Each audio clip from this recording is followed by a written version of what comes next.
जीवन में दो स्थितियां बनती हैं आदिकाल से। एक प्रसन्नता का जीवन, खुशी का जीवन, आनंद का जीवन, पूर्णता का जीवन, सफलता का जीवन। इस प्रकार का जीवन परमात्मा की कृपा से या गुरु के चरणों में बैठकर या गुरु मंत्र का जाप करके या उनके द्वारा बताई गई साधनाओं को सिद्ध करते हुए इस प्रकार का आनंदमय जीवन व्यतीत कर सकते हैं। क्योंकि गुरु एक ऐसा माध्यम है जो आपको भी पहचानता है, क्योंकि आप शिष्य हैं, आप उनके अंग हैं, आप उनके धड़कन हैं, आप उनकी जीवन है, आप उनकी चेतना है।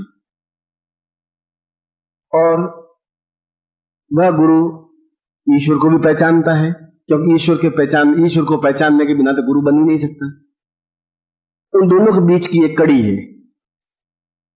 और इस आत्मा को, इस प्राणों को पूर्ण प्रसन्नता प्राप्ति तभी हो सकती है जब गुरु के बताए हुए रास्ते पर चल करके हम साधनात्मक जीवन व्यतीत करें। जितने भी हमारी सामर्थ्य हो, जितने भी हमारी शक्ति हो, जितनी भी हमारी क्षमता हो। कई लोग 10 घंटे साधनाएं करते हैं, कई लोग आधा घंटा ही कर पाते हैं, कई लोग 4 माला ही गुरु मंत्र जाप कर सकते हैं, कई लोग 1 माला ही गुरु मंत्र जाप कर सकते हैं, कई लोग नहीं कर पाते। कई लोग 10 साल तक गुरु मंत्र जाप करने के बाद भी उनके हृदय से जहर, विषाद नहीं निकल पाता। ये पूर्व जन्म दोषों की वजह से होता है या आसपास के वातावरण की वजह से होता है। आसपास के लोग कहते हैं कि गुरु मंत्र जाप करने से क्या होगा, या ईश्वर का नाम लेने से क्या हो जाएगा, या मैं अगर हनुमान जी को मंत्र जाप नहीं करूंगा तो हनुमान जी मेरा क्या बिगाड़ देंगे। ऐसे भी आलोचक होते हैं। ऐसे भी व्यक्ति होते हैं जो झोंपड़ी में रहते हैं, कूड़े के ढेर पर रहते हैं। ऐसे भी होते हैं जो पवित्र स्थान पर रहते हैं। दोनों तरह के मनुष्य होते हैं। तो दोनों तरह के व्यक्तित्व होते हैं। एक आलोचनात्मक प्रवृत्ति होती है, निंदात्मक प्रवृत्ति। वो निंदा करेंगे, हर चीज में मीन मेघ निकालेंगे, हर चीज में गलतियां निकालेंगे, हर चीज को बुरा कहेंगे। एक रचनात्मक सुझाव होता है, वो प्रत्येक चीज में अच्छा ही देखता है कि इस आदमी में 95% बुराइयां हैं, मगर कुछ तो अच्छा ही है, हम उन अच्छाइयों को ढूंढें। दोनों तरह के जीवन होते हैं। अच्छे व्यक्ति से मिलकर के, और जहां तक मेरे जीवन का अनुभव है, सबसे अच्छा व्यक्तित्व तो गुरु होता है, जिसके पास बुराई होती ही नहीं, जो आपको बुरा काम सिखाएंगे नहीं, शराब पीना सिखाएंगे नहीं, गाली देना सिखाएंगे नहीं, आप गलत काम करना सिखाएंगे नहीं। जब भी उनकी वर्षा होगी तो कृपा की वर्षा ही आप पे होगी, करुणा की वर्षा ही होगी, आनंद की वर्षा ही होगी। हो सकता है वो कम मिल पाए, हो सकता है ज्यादा मिल पाए, क्योंकि आपके तो पूरे भारतवर्ष में आपके तो एक ही गुरु हैं, और प्रत्येक व्यक्ति गुरु के पास ज्यादा से ज्यादा समय बैठना चाहता है। तो गुरु के तो लाखों शिष्य हैं, उनको तो अपना सारा जीवन के 24 घंटों में से अधिकांश समय उन प्रत्येक शिष्य को देना पड़ता है। इसलिए हो सकता है आपके हिस्से में 1 मिनट मिले, कभी 2 मिनट मिले, कभी आधा घंटा मिल जाए, तो मन में किसी प्रकार का विषाद या खिन्नता नहीं आनी चाहिए। हो सकता महीने भर नहीं मिल पाए, हो सकता दिन में 4 बार मिल लें। इसलिए इस प्रकार की मन में कोई भावना नहीं होनी चाहिए कि गुरु किसी को ज्यादा चाहते हैं या किसी को कम चाहते हैं। गुरु के लिए कोई शिष्य पुराना नहीं है, कोई शिष्य नया नहीं है, कोई शिष्य बहुत निकट नहीं है, कोई शिष्य बहुत दूर नहीं है। वह तो सबको समान भाव से देखता है। कोई बेटा कपूत हो ही नहीं सकता। कपूत है तभी उसको सन्मार्ग पर लाने की कोशिश करेगा, सपूत है बस सपूत है ही। हमारे मन में उनके प्रति एक आदर, एक सम्मान, एक प्रेम, एक अपनत्व, एक करुणा, एक चरणों की भक्ति होनी चाहिए। और यदि नहीं हो तो कम से कम आलोचना नहीं हो, और यदि कहीं आलोचना हो रही हो तो हम या तो मुकाबला करें या वहां से हट जाएं। इसके बावजूद भी दूसरा पक्ष एक और है जीवन का, जिसको शत्रु कहते हैं। आपकी उन्नति से आप यदि गुरु के पास आएंगे तो आपको आलोचना करेंगे, आप मंदिर में जाएंगे तो आलोचना करेंगे, आप मंत्र जाप करेंगे तो आलोचना करेंगे, अकारण आपको तकलीफ देने की कोशिश करेंगे। ऐसे शत्रु पति के रूप में भी हो सकते हैं, पत्नी के रूप में भी हो सकते हैं, पुत्र के रूप में भी हो सकते हैं, पड़ोसी के रूप में भी हो सकते हैं। कई रूपों में आपके जीवन में आ सकते हैं, क्योंकि उनका काम ही केवल आपको दुख या वेदना पहुंचाना ही है। बिच्छू का कार्य केवल डंक मारना ही है, इसके अलावा उसको कुछ आता ही नहीं। आप उसको प्यार से रखें, आप उसको मखमल के गद्दे पर बिछा के बिठा दें, तभी वो डंकी मारेगा। आप शाम को दूध पिला दें, सांप को अच्छी तरह से रखें, तब भी समय पड़ने पर वो जहर ही उगलेगा। तो शत्रु तो केवल शत्रुता का व्यवहार ही करेगा। ऐसे शत्रु से हम डट करके मुकाबला करें। जो शत्रु आपका विरोध करता है, जो व्यक्ति आपको सन्मार्ग की ओर चलने पर आपकी आलोचना करता है, जो परमात्मा का नाम में मंदिर के अंदर जाने से आपको रोकता है या बुराई करता है, जो गुरु का नाम लेने से या गुरु की पूजा करने से या गुरु का चित्र रखने से आपकी आलोचना बुराई करता है, तो या तो आप मौन हो जाएं, उनका कोई पलट करके जवाब देने से कोई फायदा नहीं होगा, या फिर डटकर मुकाबला करें। ये आज का जो प्रयोग है कि इस प्रकार के शत्रु हमारे जीवन में हो ही नहीं। मिले तो मित्र मिले तो अच्छे व्यक्ति मिले, ऐसे व्यक्ति मिले जो हमारे जीवन में अच्छा रास्ता बना सके। आपका गुरु का एक संबंध है, एक आत्मीयता है, एक प्रेम है, एक स्नेह है, पूर्व जीवन का संबंध है, इस जीवन का संबंध है। या तो हम उनके चरणों में बैठ करके अपना समय व्यतीत करें और वे हमारे इस प्रकार के प्रयोग संपन्न करावें जिससे कि हमारा जीवन निष्कंटक बने, निरापद बने, बिना शत्रुओं का बने, सफलता युक्त बने। क्योंकि यदि हम शत्रुओं से संघर्ष करते हैं, आदमी दो ही काम कर सकता है। या तो आदमी ऐसे लोगों से मुकाबला करता रहे, जबान उत्तर देता रहे आलोचना को, या फिर सृजनात्मक काम करे। दो ही काम कर सकता है। यदि हम उनका मुकाबला ही करते रहेंगे तो रचनात्मक काम मंत्र जाप कर ही नहीं सकते। हर समय ये तनाव रहेगा कि वो उसने मुझे गाली क्यों दी जब मैंने उसको गाली दी नहीं। तो शत्रु ही नहीं हो जीवन में, और शत्रु केवल मनुष्य ही नहीं होते। मैंने अभी कहा पत्नी के रूप में भी शत्रु हो सकते हैं, पति के रूप में भी हो सकते हैं जो आपको पूजा करने से रोके। आपने अपने पिता के घर में तो पूजा करते हुए देखा है, अपने पिता को, माँ को भगवान की पूजा करते हुए देखा है, आपका पति, आपका ससुर आपको रोकता है कि हमारे यहाँ कोई पूजा नहीं होती, ये सब बेकार, ये ढोंग, ये ढकोसला है। और आपका मन बड़ा खिन्न, बड़ा मलिन होता है कि मैं क्या करूं, मगर आप मजबूर हो जाती हैं। ऐसी स्थिति भी आपके जीवन में आ जाती है, तब मन बड़ा दुख, बड़ा विषाद, आंखों में आंसू आते हैं, हम छुपा लेते हैं, आंसुओं को रोक देते हैं। ऐसी स्थिति जीवन में आती है। इसलिए इस प्रकार के शत्रु हमारे जीवन में नहीं के बराबर हो या नहीं हो, उसके लिए जरूरी है हम पौरुषवान बने, हम डट करके खड़े हों, उनका मुंह तोड़ जवाब दें। उन कहें कि आप बोले तो अच्छा बोले, अन्यथा आप आलोचना करते हो, अगर आपको ठीक नहीं लगता हो तो मैं कम से कम आपसे बात करने का इच्छुक नहीं हूं, मगर आप बताइए उसने आपको क्या बिगाड़ा है, आप अहित क्या किया है। कोई जरूरी नहीं है आप हनुमान जी के मंत्र जाप मत करिए, शिव का मंत्र जाप मत करिए, मगर उनको गाली देने से भी आपको कोई लाभ नहीं हो पाएगा। गुरु को गाली देने से कोई आपका हित नहीं हो सकता, वह तो सुन ही नहीं रहा है। जीवन में आलोचक भी होंगे, जीवन प्रशंसक भी होंगे। ये आज की साधना ऐसी साधना है कि आपको पुरुषार्थ दे, पौरुष दे, हिम्मत दे, साहस दे, ताकत दे, क्षमता दे, आपके चेहरे पर ओज बने, तेजस्विता बने, और आपके सामने किसी की हिम्मत नहीं पड़े कि आपके सामने किसी की निंदा करे, अपमान करे, गुरु का या ईश्वर का या आपका। ऐसे शत्रुओं से निरापद होने के लिए, चाहे वह रोग के रूप में हो, चाहे मानसिक तनाव के रूप में हो, यह भी शत्रु है, चाहे शरीर की कमजोरी की वजह से हो, चाहे आर्थिक निर्धनता की वजह से हो, ये सब शत्रु हैं। इन सब शत्रुओं से मुक्ति दिलाने के लिए यह प्रयोग है जो मैं आज आपको प्रयोग संपन्न करवा रहा हूं। और आप जितने ही मनोयोग पूर्वक, क्योंकि इस प्रकार के कार्य में केवल श्रद्धा ही काम करती है, समर्पण ही काम करता है, विश्वास ही काम करता है। आलोचना से यह काम नहीं हो सकता। मंदिर में जाएं तो मूर्ति कुछ नहीं बोलेगी, आपकी श्रद्धा होगी, उतना ही आपको फल मिलेगा, उतना ही आपके सिर झुकेगा, उतने भगवान शिव के सामने आप नम्र बन सकेंगे। तो शिव तो नहीं बोलेगा कि आप मुझे प्रणाम करें, आपकी श्रद्धा ही आपको प्रणाम करने के लिए बाध्य करेगी। हम प्रत्येक के प्रति श्रद्धानत हों, हम प्रत्येक के प्रति प्रणम्य बने, मगर शत्रुओं के प्रति कठोर भी बने। शत्रु हमारे जीवन में नहीं हो, क्योंकि हमारे चेहरे पे एक आभा मंडल हो, तेजस्विता हो, और हम पलट करके जवाब देने की हिम्मत रखते हो और जवाब दे सके। हिंसा से नहीं, लड़ाई से नहीं, लाठी से भी नहीं, थप्पड़ से भी नहीं, अपने शब्दों से, हमारी आंखों की चिंगारी से, हमारी क्षमता से। मैं आपको ऐसा ही प्रयोग संपन्न करवा रहा हूं जो आपके जीवन में अनुकूल बने और पूर्णता युक्त बने। सबसे पहले हाथ जोड़ के गणपति को स्मरण करें। ओम सुमुखस्यैकदन्तश्च कपिलो गजकर्णकः लम्बोदरस्य विक्टो विनाशो विनायकः धूम्रकेतुर्गणाध्यक्षो बालचन्द्रो गजाननः द्वादशैतानि नामानि यः पठेत् शृण्वानपि विद्यारम्भे विवाहे च प्रवेशे निर्गमे तथा सङ्ग्रामे सङ्कटे चैव विघ्नस्तस्य न जायते शुक्लाम्बरधरं देवं श्रीवर्णं चतुर्भुजं प्रसन्नवदनं ध्यायेत् सर्वविघ्नोपशान्तये लाभस्तेषां जयस्तेषां कुतस्तेषां पराजय येषामिन्द्रियवृष्या मोदयस्थोऽपि ज्ञातः अभिषिता सिद्ध्यर्थम पूजितोऽयं सुरासुरै सर्वविघ्न हरस्तस्मै गणाधिपते नमः श्रीमन्महागणाधिपते नमः लक्ष्मीनारायणाभ्यां नमः उमामहेश्वराभ्यां नमः मातृपितृ चरणकमलेभ्यो नमः इष्टदेवताभ्यो नमः कुलदेवताभ्यो नमः ग्राम देवताभ्यो नमः स्थान देवताभ्यो नमः वासुदेवताभ्यो नमः वाणी हृदयगर्भाभ्यां नमः सचिपुरन्दराभ्यां नमः सर्वेभ्यो देवेभ्यो नमः सर्वेभ्यो ब्राह्मणेभ्यो नमो नमः। तत्रादु स्वस्तेन तिलकम कृत्वा कुंकुम आपके सामने उसी ललाट पे अपने ललाट पे तिलक करिए।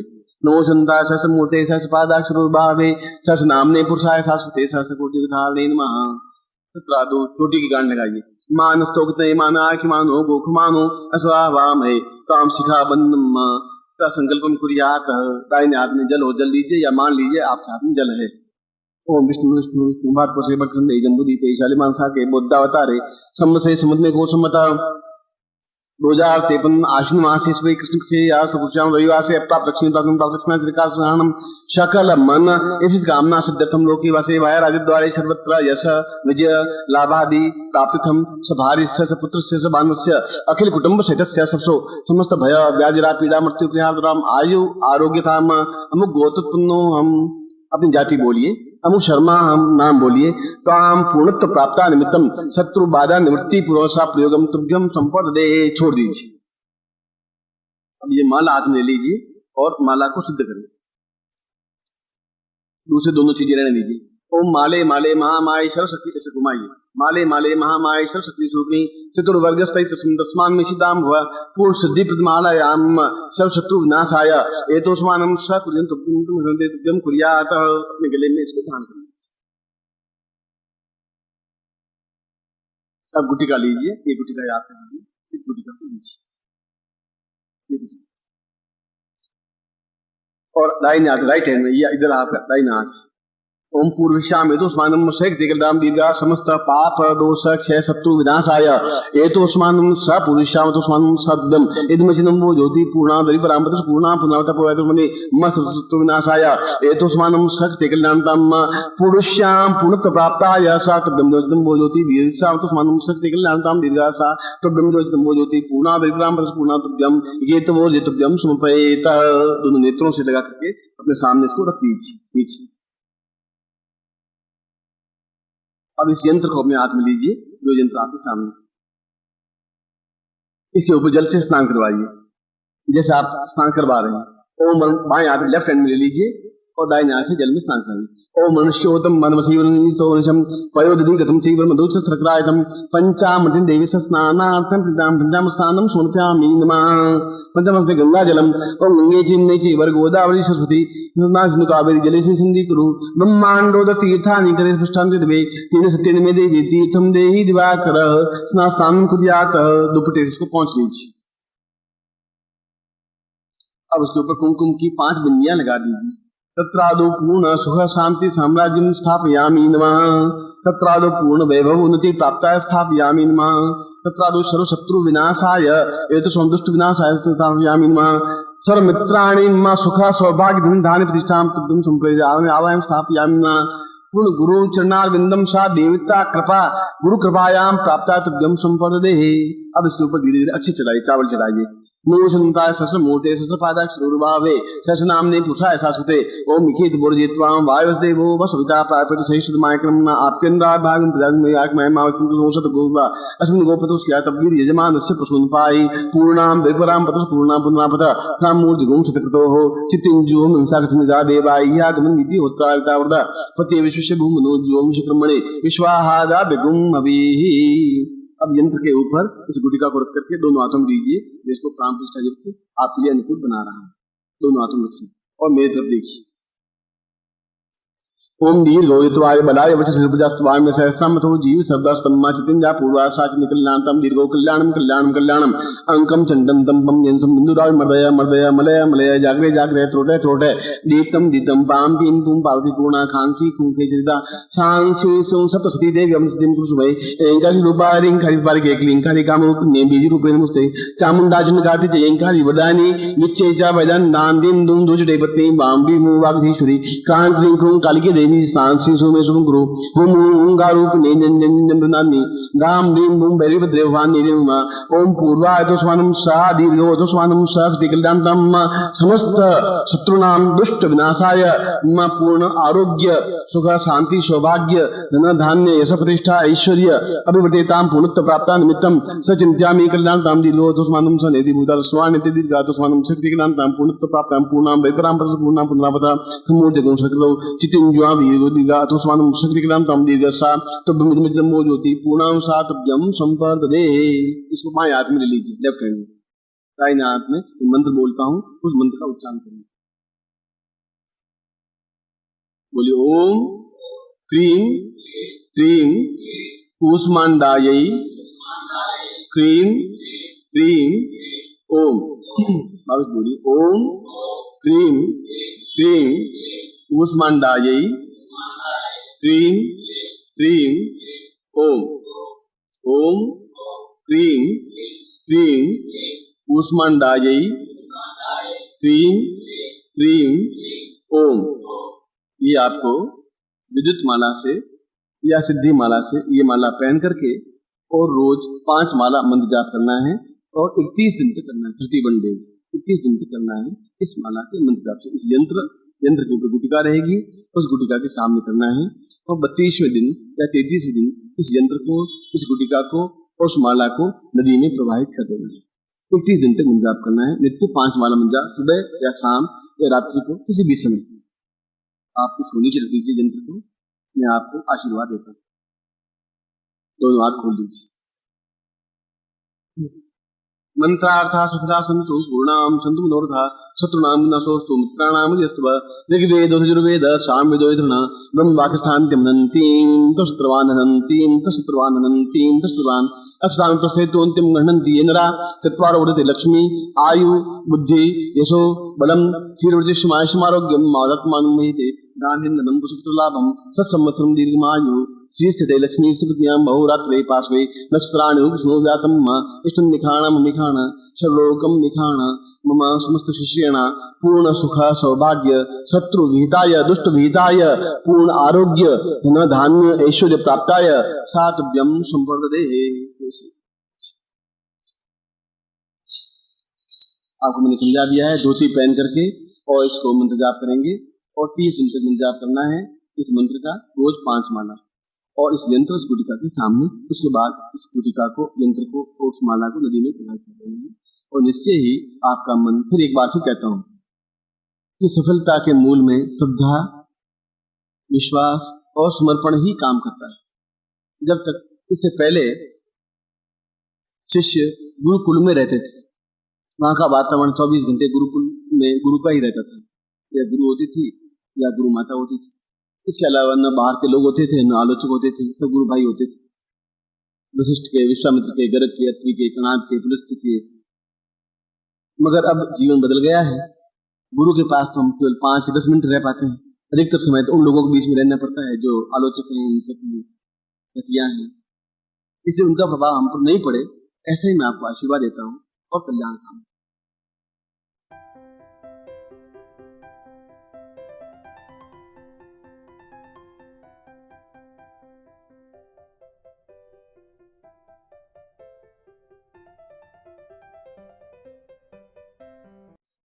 ओम परम तत्वाय नारायणाय गुरुभ्यो नमः। ओम ह्रीं मम प्राण देह रोम प्रतिरोम चैतन्य जाग्रय ह्रीं ओम नमः। ओम भूर्भुवः स्वः तत्सवितुर्वरेण्यं भर्गो देवस्य धीमहि धियो यो नः प्रचोदयात्।